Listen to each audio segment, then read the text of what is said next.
Welcome to a special budget edition of the Rice Report. I'm going to take this opportunity to actually come to you from a different setting, the dais, where we make a lot of the decisions, but also where the County Council unanimously in a 9-0 vote decided to approve a $4.8 billion budget. All those in favor of adopting those items? What this budget means to our community is vast in terms of the number of important resources that will be provided to those who need it, but also additional funding to make sure that we remain innovative and forthright in terms of the things that we're trying to accomplish to make Montgomery County one of the best places to live in these great United States. And while this budget year might have not been as difficult as some of the other ones, it was still a great opportunity for us to start to prepare and innovate as we look at how we're going to address some of the upcoming needs for this county. One of the great things in our Department of Transportation that we were able to accomplish was a Meet the Mark service, which allows for us in Clarksburg to be able to bring those residents down via free ride-on transportation to our Mark station in Germantown. It's very exciting because what it does is it encourages us to use mass transit, also being reflective of the reality that the Corridor City Transitway is still years out, and we need to make sure that we're encouraging our folks to use mass transit alternatives. When we look at our Health and Human Services budget, we have a number of great and innovative things that we've done there, from increasing the number of health service workers that we have, both with our children as well as from our psychiatric needs. And one of the things that we were able to do is add an additional $400,000 to increase the number of mammograms and colorectal screenings that are performed by Montgomery Care, all making sure that we are responsive to some of the challenges that some of our most vulnerable citizens are facing. And of course, with our environment, we wanted to make sure that we were responsive to some of our Down County residents that were complaining about tree stumps and tree pruning. We've got it all incorporated in this budget. There's something in there for everyone. But what I wanted to do is make sure that you had an opportunity to see it firsthand. So I want you to take a trip with me as we go throughout my district to talk about what this budget means for you and your community. So I'm standing out here in front of the new Clarksburg Bennigan's, and it's a great opportunity for us to talk about what's going right in Clarksburg, but also the many important opportunities that we have to do even more. This might be the first sit-down restaurant in Clarksburg, but I want there to be many more, and we also want to see more economic and commercial development. And at our next stop, we'll take a look at some of the other development that's happening here in Clarksburg. So one of the things that I've been talking about that I'm really excited about is future retail here in Clarksburg. And as you can see from this sign, that's exactly what we're delivering on, and making sure that we can have many economic development opportunities when it comes to the Clarksburg community. So as you can see, we've got people that are working here, developing, delivering on that we promised the Clarksburg community. A grocery store and mixed retail right here in our Clarksburg community.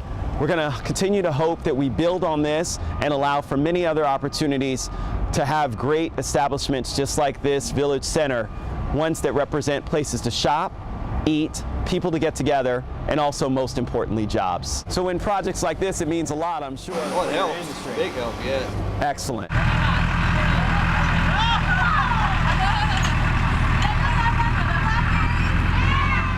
So today I'm standing here in front of Butler's Orchard and wanted to talk to you a little bit about our EBT SNAP benefits that we incorporated in our recently approved budget.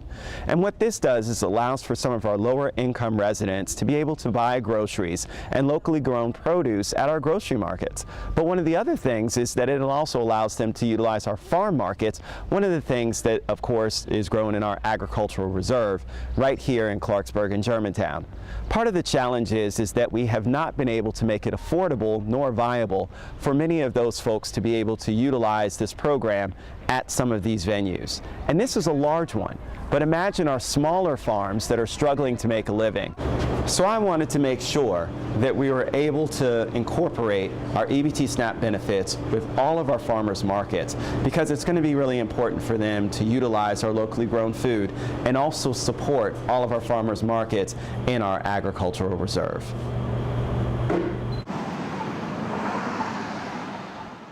Late last year, right at this intersection of Germantown Road and Wisteria Lane, a young woman was killed. Christina Morris Ward, a Seneca Valley High School student, was hit by a car as she was trying to cross over Germantown Road. We wanted to respond and promise both family and the community that we would do something about this unfortunate incident. I'm happy to report that the County Council has incorporated an additional $100,000 as a part of a pedestrian outreach campaign to make sure that we minimize incidents like this here in Montgomery County.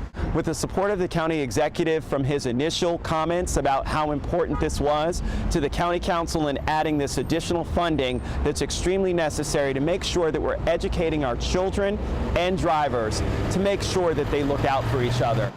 For example, the sign that you see behind me is one of the responses that we've made to make sure that our drivers are looking out for pedestrians and making sure that they remain safe. And I can't impart how important it is for us to make sure that our children are watching even if they have the walk signal before they cross the street, and for our drivers to make sure they're looking out for people that are crossing the street, especially when it's dark outside.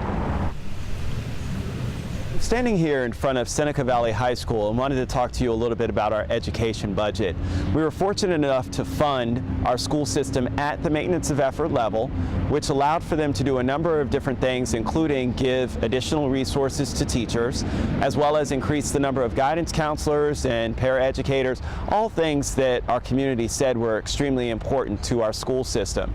One of the things I'm extremely proud of that we were also able to achieve is to increase our number of school resource officers by an additional 6.